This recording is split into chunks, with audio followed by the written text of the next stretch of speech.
ভাবিয়ে কয় শোনো, একগুছা আরেক গুছারে কয় সিত্তিয়া হোত। তা আমি কই হোয়াট ডু ইউ মিন? তুমি কাদের নিয়ে কথা বলছো? তুমি ভাবি খুব সাবধান শব্দ প্রয়োগে। কয় শব্দ টব্দ বুঝি না, তারা যে নমুনাটা ধরছে, হ্যাঁ, বেশি দিন লাগতো না ছাত্রলীগের মতন তারারেও নিষিদ্ধের তালিকায় ফালাই দিতে। তারা করব সংস্কার। দেখেন আমরা কিন্তু একাধিকবার, আমরা যারা ক্রিটিক্স আছি আমরা কিন্তু আপনাদেরকে বারবার বোঝানোর চেষ্টা করছি দ্য ওয়ে আপনারা ডিল করছেন, হাঁটছেন, খুব বেশি দিন লাগবে না কিন্তু মানুষের কাছে বিভিন্ন জায়গায় মানে আপনারা লাঞ্ছিত হওয়ার মতন পরিস্থিতি তৈরি করতে। বৈষম্য বিরোধী এবং জাতীয় নাগরিক কমিটি, এই বর্তমান সরকারের টিম এ, টিম বি, হ্যাঁ? তো তারা সবাই কিন্তু কাজ করছে কারা? যারা জুলাই আগস্ট বিপ্লবী যারা আছেন তাদের মধ্যেই কিন্তু এই টিমগুলা। কিন্তু আজকে যখন আমরা দেখি এই বৈষম্য বিরোধী এবং জাতীয় নাগরিক কমিটি এক দল আরেক দলের উপর মারামারিতে লিপ্ত হচ্ছে। গত এক সপ্তাহে আপনি দেখেন কালকে কি ঘটল চট্টগ্রামে, সমন্বয়ক রাফির গ্রুপ সন্ত্রাসী কায়দায়, এখন সমন্বয়ক রাফির নামে কিন্তু এখানে আসছে, তার যেই গ্রুপটা আছে বা তার সমর্থকরা আহ, হান্নান মাসুদ সহ তাদের আরেক গ্রুপের উপর তারা মাইরধর করছে, তারা সংবাদ সম্মেলন করছে। এর আগের দিন দেখলাম কেন্দ্রীয় যে বৈষম্য বিরোধীর কেন্দ্রীয় অফিসে যেটা, সেইখানে একদল আরেক দলের পিটাইয়া হাসপাতাল পাঠিয়েছে। আর আজকে এদের জাতীয় নাগরিক কমিটি আর বৈষম্য বিরোধী দুই দল হাতাহাতি মারামারিতে লিপ্ত হয়েছে। ঘটনার প্রেক্ষাপট হচ্ছে পিরোজপুরে, চিনেন তো সাদি সাহেবের এরিয়া, মরহুম সাদি সাহেবের ৭ দফা দাবিতে পিরোজপুরে বৈষম্যবিরোধী ছাত্র আন্দোলন এবং জাতীয় নাগরিক কমিটি আলাদাভাবে লিফলেট বিতরণ কর্মসূচি পালন করছে। এই সময় দুই পক্ষের মধ্যে বাকবিতণ্ডা এবং হাতাহাতির ঘটনা ঘটে। তো তোমরা বলো যে ছাত্ররা এই মানে আগামী দিন বাংলাদেশকে নেতৃত্ব দিবে, তো যেই পরিমাণ মারামারি হচ্ছে এগুলাতে মানুষের কাছে কি মেসেজ যাচ্ছে? আজকে সকাল ১১টার দিকে বৈষম্যবিরোধী ছাত্র আন্দোলনের ব্যানারে শাহনেওয়াজ অভি, রাদওয়ান রিয়াদ, এমরান আহমেদ, আসমা আক্তার মিতু, মার্শাল্লাহ আমাদের মেয়েদের অগ্রাধিকার হয়েছে। এখন কিন্তু আমি দেখছি অনেক জায়গায় তারাও মারামারিতে লিপ্ত হয়। অবশ্য মাঝখানে নিজেরা মাইরও খায়, এরকম হয়। একটু তো ইয়া রাখা উচিত নাকি? আচ্ছা, তারপর হচ্ছে জামান ইসলামের নেতৃত্বে ছাত্র প্রতিনিধিদের একটি দল শহরের কেন্দ্রীয় শহীদ মিনার থেকে লিফলেট বিতরণ শুরু করে।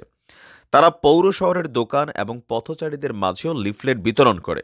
অন্যদিকে দুপুর ১২টার দিকে শহরের পুরাতন বাসস্ট্যান্ড গোলচত্বর এলাকা থেকে জাতীয় নাগরিক কমিটির ব্যানারে পিরোজপুরের জেলা সংগঠক মোহাম্মদ মুসাব্বির মাহমুদ সানি, শহীদুল ইসলাম, সানজিদা আক্তারের নেতৃত্বে লিফলেট বিতরণ এবং টাউন ক্লাব মাঠে তারা সমাবেশ করে। পরে দুপুর ১টার দিকে শহরের টাউন ক্লাব চত্বর এলাকায় বৈষম্য বিরোধী ছাত্র আন্দোলন, জাতীয় নাগরিক কমিটির মধ্যে বাকবিতণ্ডা, হাতাহাতির ঘটনা ঘটে। তবে এখন এখানে কেউ নাকি আহত হয় নাই, এই ঘটনার বিষয়ে কোনো পক্ষই কথা বলতে রাজি না। রাজি হইব কেমনে? বাউরের নাম মুখে আনতে নাই, বাবিয়ে কয় শোনো, ভাসুরের নাম মুখে আনতে নাই, পাপ হয়, এরকম আর কি। এরা এই যে বলছে আহত হয় না, প্রতিদিনই বলে, কালকেও রাফি তারা বলছে আহত হয় নাই, কিন্তু এরা বলতেছে যে ভাই দেখেন পাঞ্জাবি সিরিয়াল আইছে। বৈষম্য বিরোধীর কেন্দ্রীয় অফিসে যখন ঘটনা ঘটছে কেউ আহত হয় নাই, সাংবাদিকরা দেখালো ৩ জন হাসপাতাল দম টানতেছে একজন অক্সিজেন লাগাইয়া। এ বিষয়ে পিরোজপুর থানার এসআই মোল্লা রমিজ জাহান বলছেন, দুপুর ১টার দিকে টাউন ক্লাব মাঠে দুই পক্ষের মধ্যে উত্তেজনা তৈরি হয়। উত্তেজনা দেখা দিলে দায়িত্বরত পুলিশ উভয় গ্রুপের সাথে কথা বলে পরিস্থিতি শান্ত করে। বৈষম্য বিরোধীদের বক্তব্য, দ্রব্যমূল্যের ঊর্ধ্বগতি হয়েছে, এ বিষয়ে সরকার কি প্রশ্ন করতে পেরেছেন? কোন যুক্তিতে দাম বাড়াচ্ছে? এই প্রশ্নটি করার জন্য একটি নতুন সংবিধান লাগবে।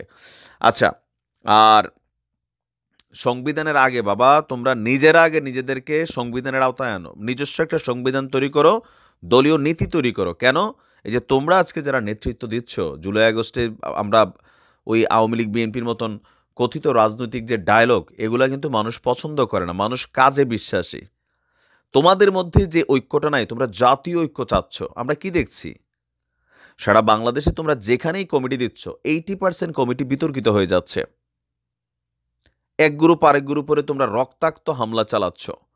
ফারুক হোসেন রে, ফারুকের বক্তব্য গণ অধিকার পরিষদের, তাকে হত্যার উদ্দেশ্যে তোমরা হামলা চালাইছো।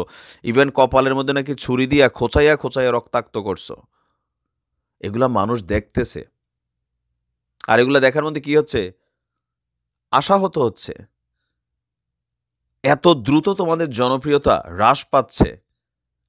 একটা জিনিস হচ্ছে কি, এটা একটা মুরব্বীদের কথা আছে, আমরা ছোটবেলা প্রবাদ বাক্য পড়ছি, স্বাধীনতা অর্জনের চেয়ে রক্ষা করা কঠিন। এটা একটা ফর্মালিটিস ওয়ার্ড, বাট এটার অর্থটা বিভিন্ন জায়গায় প্রযোজ্য। যেকোনো জিনিস পাওয়া সোজা। কিন্তু এটার ভ্যালু দিয়া এটাকে ধইরা রাখা অথবা এটাকে অ্যাচিভমেন্টের পর এটাকে টিকিয়ে রাখা, ওই জায়গাটাতে নিজের অবস্থান ক্রিয়েট করা, ডে বাই ডে এটাকে আরো সম্মান, শ্রদ্ধার জায়গাটাতে ধাবিত করা, এটা কিন্তু আসলেই কঠিন কাজ। আর নয়তো কি হবে? আল্লাহই দিল, ধুইতে গেল, বিষয়টা এরকম হয়ে যাবে। তো আমরা আশা করি ছাত্রদের মধ্যে ঐক্য থাকা দরকার। যদি এরকম হয়, তাহলে সেই দিন খুব বেশি দূরে না যে বিভিন্ন জায়গায় তোমরা নিজেদের গ্রুপ আরেক গ্রুপরে হায়ার করবা, আর সেই হায়ারিং গ্রুপ তোমাদেরকে পিটাবে, ফুটেজ আসবে। সাবধান হয়ে যাও। ভালো থাকো।